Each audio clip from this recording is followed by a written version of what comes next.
Podem assentar.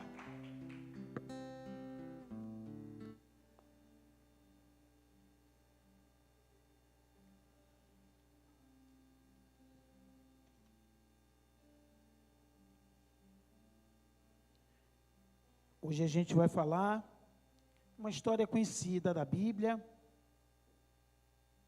Lembrando que hoje é o culto da família. Precisamos cuidar da nossa casa, da nossa família, de nossos filhos e da base, que é família. O Senhor ama a família. Está no livro de Lucas 15.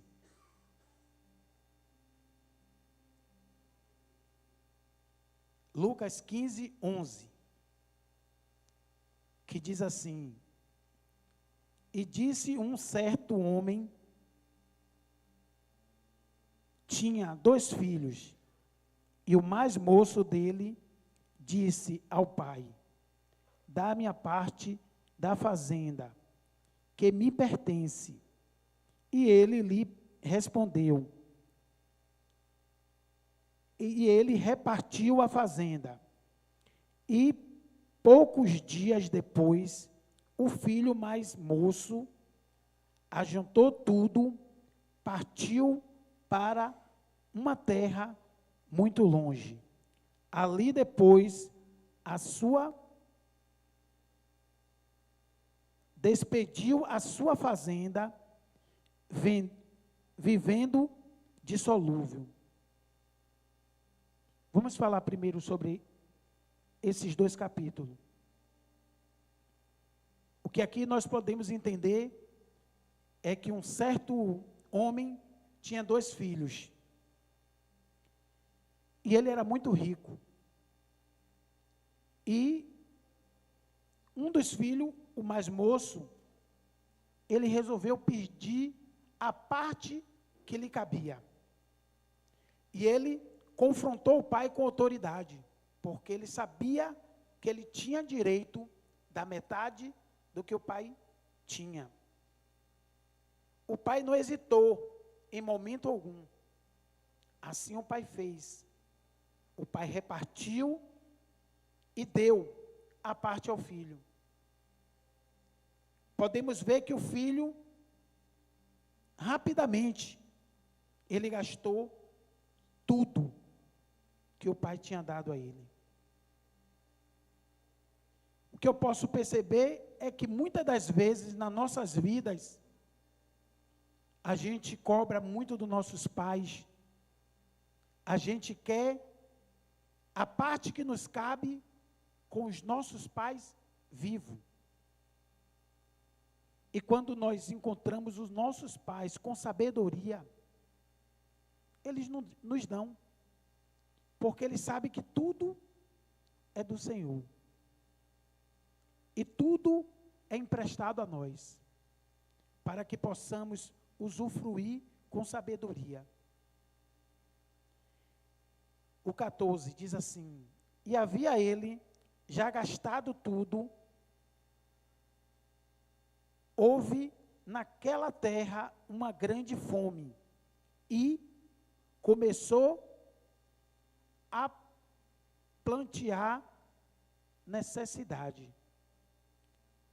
Plantear necessidade aqui fala sobre passar fome. Ele gastou tudo que tinha. E na cidade que ele estava, houve uma grande fome.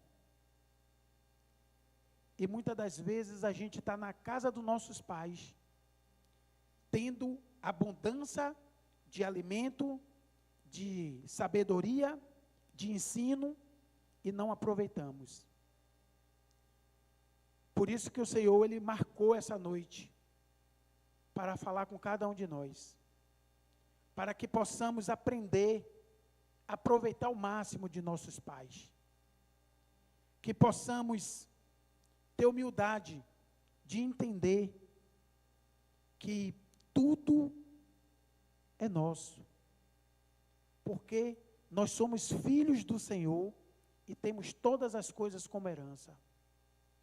Precisamos entender que não precisa a gente querer a parte dos nossos pais com nossos pais vivos. Porque o egoísmo, ele às vezes é muito cruel. E chegou-se a uma das cidades daquela terra, o qual mandou para os seus campos. E, após apacentar os porcos, o que eu estava estudando sobre essa palavra é que esse pessoal, ele temia os porcos. Eles conheciam os porcos e tinham os porcos como uns animais impuros. E aí o confronto da alma dele, ele teve que apacentar os porcos e comer junto com os porcos. Muitas das vezes a gente não quer comer na mesa com os nossos pais. E vai chegar um momento que, se não vigiar, iremos comer com os porcos. Podemos meditar que os porcos, eles só comem lavagem, imundícia, resto.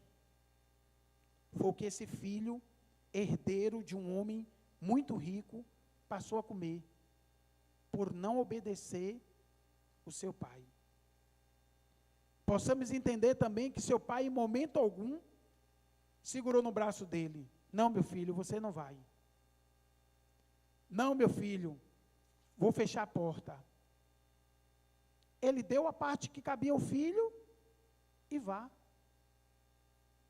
Porque ele sabia, ele tinha certeza que o filho ia voltar. Porque o filho, ele demonstrou ser um filho rebelde, um filho ingrato. E se tem uma coisa que dói muito, é a ingratidão. O 17 diz assim: e tomou em si, disse, quanto os jornaleiros de meu pai têm abundância de pão, e eu perecendo de fome. Ele quis dizer que os funcionários do pai dele tinham abundância de pão, tinha abundância de alimento, e ele perecendo de fome. Muitas das vezes a gente se encontra em uma situação que foi a gente mesmo que nos colocamos lá.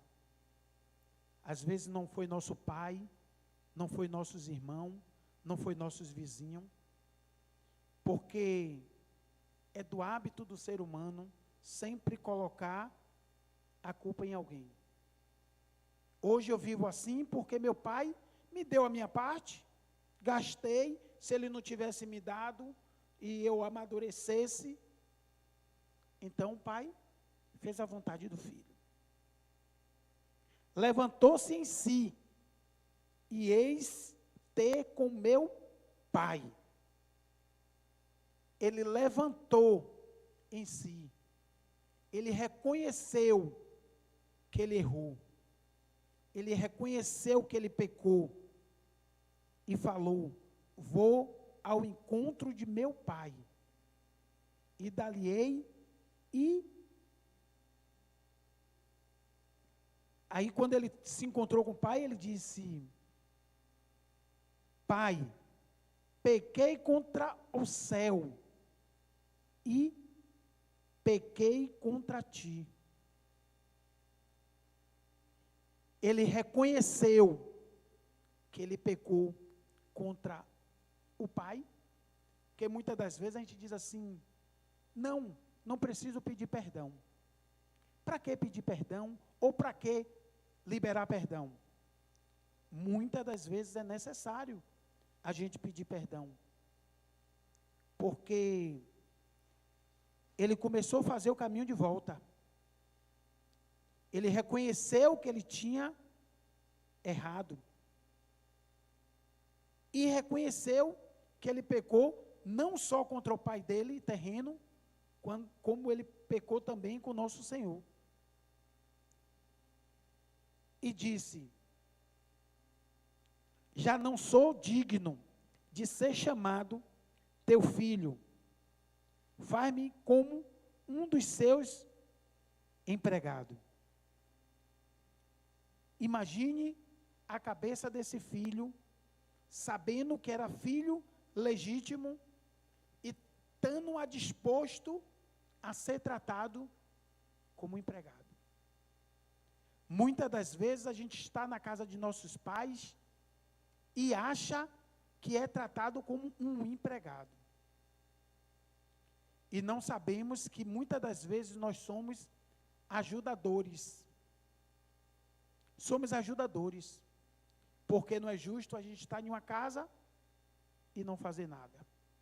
Seja ela a qual for. De nosso pai, de nosso irmão, de nosso vizinho, de nosso tio. Então, muitas das vezes, os empregados é mais tratado do que um filho rebelde. Um filho sem compromisso. E levantou-se e foi para seu pai.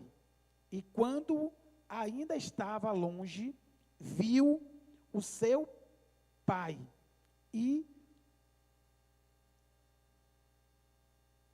moveu-se de íntima compaixão e correu logo aos pés e beijou. Imagine, ele se encontrou e teve bastante compaixão. Compaixão é você se colocar no lugar da outra pessoa.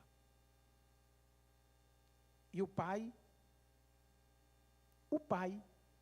que não fechou a porta para ele não ir, todos os dias estava à espera do filho, porque ele sabia que o filho, mais cedo ou mais tarde, o filho ia voltar. Se tem uma coisa que o pai e a mãe sabem, é sobre os seus filhos. E o filho lhe disse: pai, pequei contra o céu e pequei perante ti, já não sou digno de ser chamado teu filho. Mas o pai disse ao seu servo: traga vestimenta melhores, ponha-lhe um anel na mão e alimento e calçado nos pés. O anel, eu sempre comento lá em casa com meus filhos, eu gosto muito de anel. E aí eu digo a eles: anel, uma aliança significa uma união de um casal, de um homem e de uma mulher. E o anel ele representa autoridade. O pai, perante ao servo, ele devolveu ao filho a autoridade de ser chamado filho. Ele não aceitou chamar o filho dele de servo. Porque servo serve. Servo é empregado. E o filho dele não era empregado. O filho dele tinha autoridade. E ele devolveu, calçou os pés, deu vestes novas. E é assim que nosso Pai quer fazer com cada um de nós nessa noite. Restaurar tudo aquilo que precisa ser restaurado, nos dando autoridade para andar na rua, de cabeça erguida, reconhecendo e sabendo que nós somos filho legítimo, com autoridade.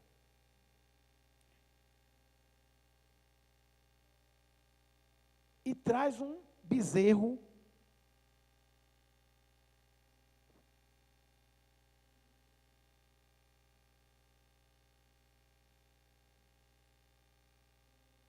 e comei com muita alegria, porque este meu filho era morto e reviveu, tinha se perdido e foi achado. Comemoramos e alegremos. Imagine o que o pai quis dizer aqui. Na cabeça do pai, o filho tinha se perdido. O filho estava sem perspectiva nenhuma. E muitas das vezes a gente se encontra dessa forma, perdido, sem rumo, querendo ir embora, vivendo uma vida. Tem hora que eu ouço muito os jovens dizer: não vejo a hora de completar 18 anos para ter a minha liberdade. Você vai ver quando eu fizer 18 anos. Quem vai ver mesmo sou eu e nós que estivermos vivos.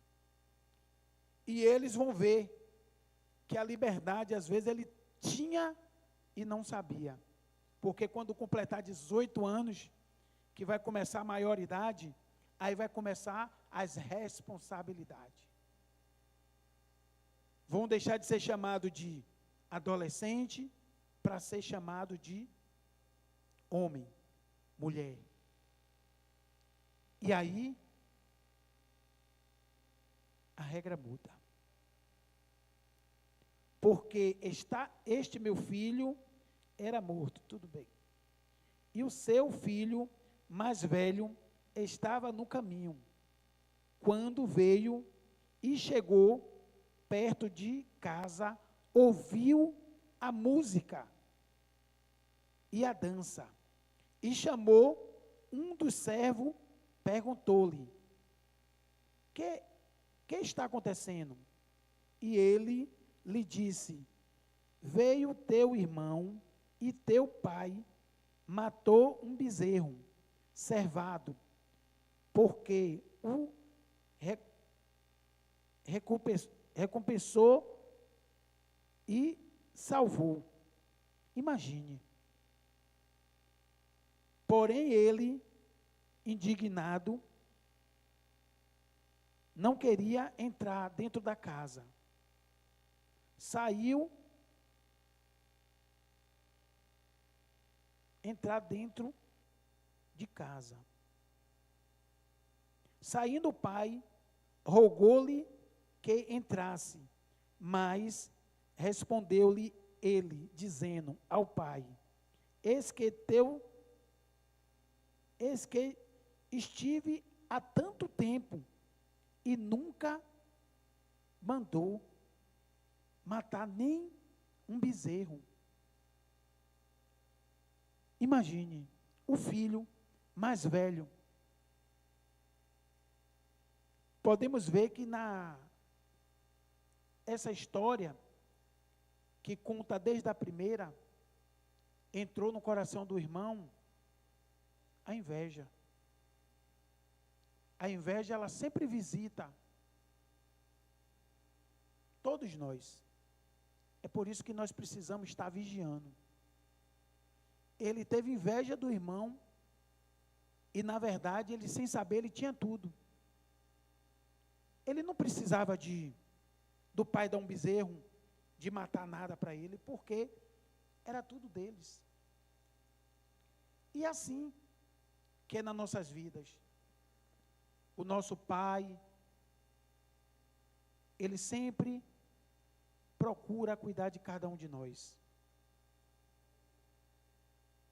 Hoje, precisamos reconhecer que somos totalmente dependentes do Senhor. Precisamos entender que verdadeiramente a inveja mata. Eu ouvia muito esse ditado, né, que o povo dizia: fulano, a inveja mata. Aí eu dizia: poxa, porque, principalmente aqui na Bahia, tem vários ditados que, na verdade, quando você vai buscar o significado, você começa a entender.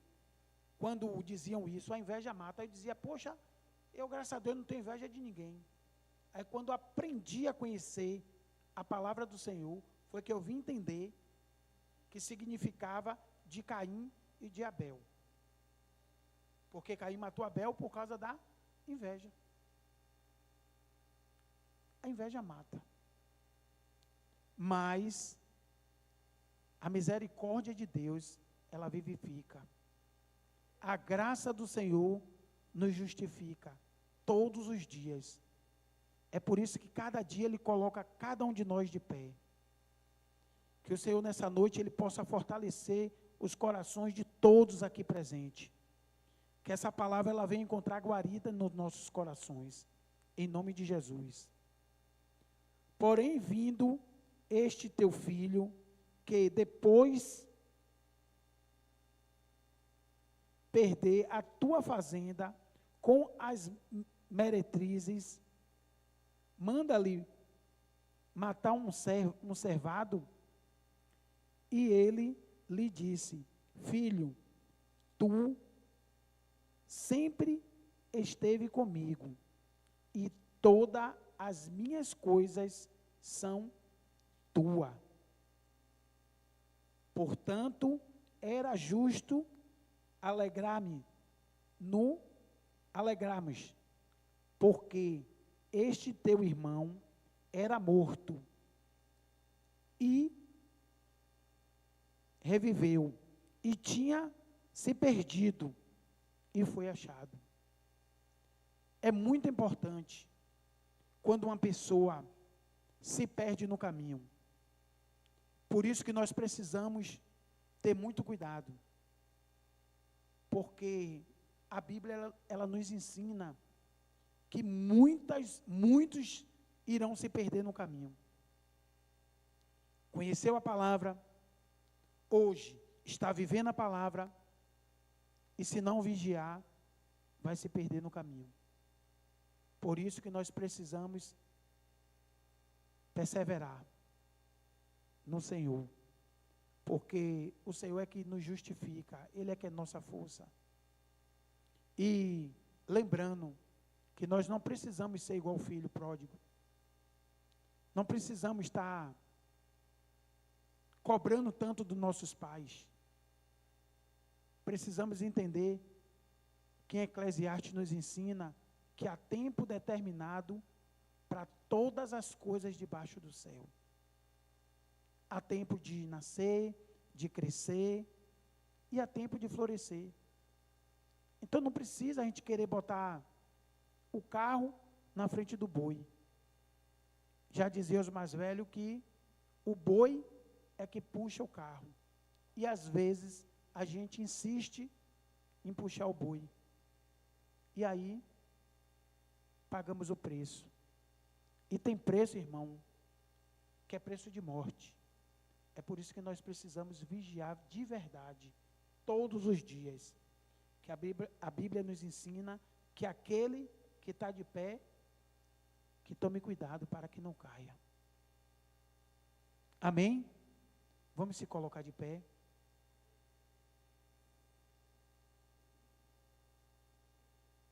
Senhor, nós queremos te agradecer nessa noite.